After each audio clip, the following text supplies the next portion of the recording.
what it means to read to self. You have a job, I have a job. If you're choosing read to self today, next time. If you choose read to self today, remember to stay silent. Tyler, remember to stay in one spot.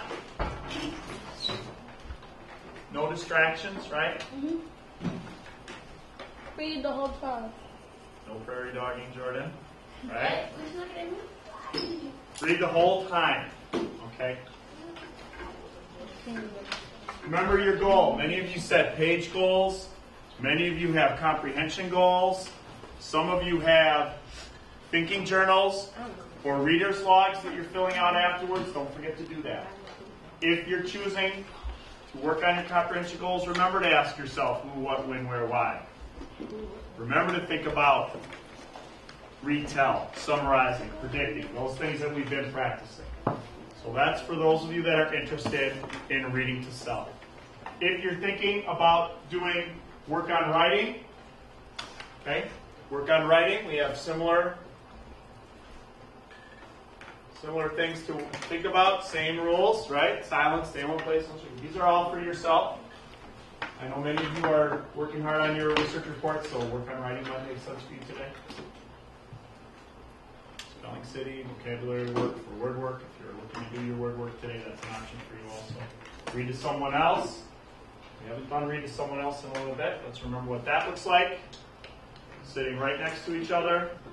Make that decision. Are we going to read the same book? Are we going to read different books? Help each other out with asking questions, summarizing, and all of those important things. Because why are we doing this? To get better. To get better, right. We don't just do this for fun. We don't just do this to kill time. We're doing it for a very specific reason. To get better.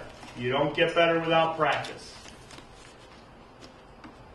KD didn't win the MVP by never picking up a basketball in the offseason, right? Got to get out there and practice. Same for your reading skills.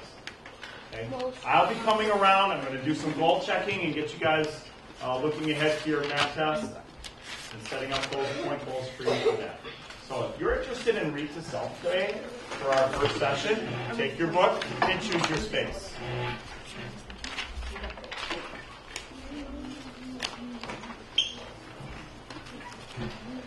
If you're looking to read to someone else today, put your hand up and find a partner.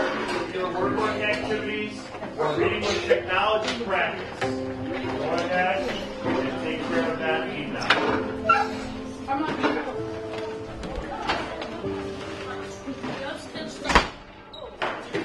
While you're practicing, I'll be around for roll check.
Chimes indicate it's time to move.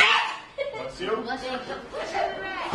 Follow the chime directions. Let's see what tables can get back first.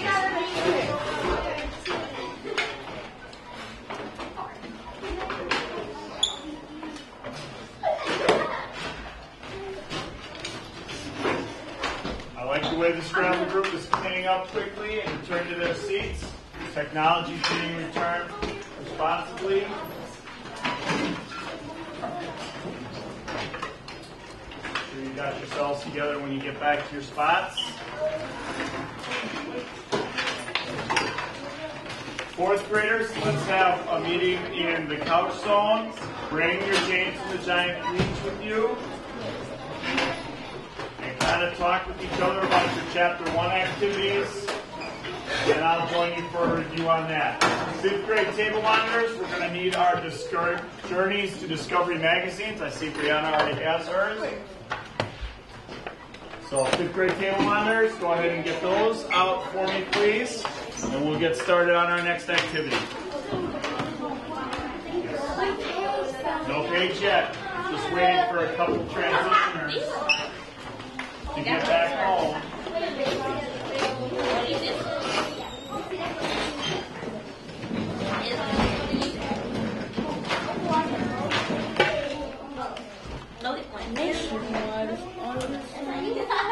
I like the way Stephanie and Armand are back. Their tables are 8 points. I like the way the girls at table 1 have gotten themselves together and keeping their eyes on me. Thank you.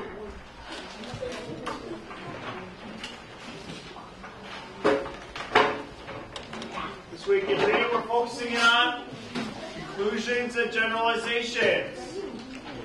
We want to use the advanced reading skill to help with our comprehension. This especially is good when reading nonfiction or informational text. When you're doing one of those close readings, those detailed readings where you want to learn from what you're reading, it's a good idea to think about what the author is trying to have you understand or why.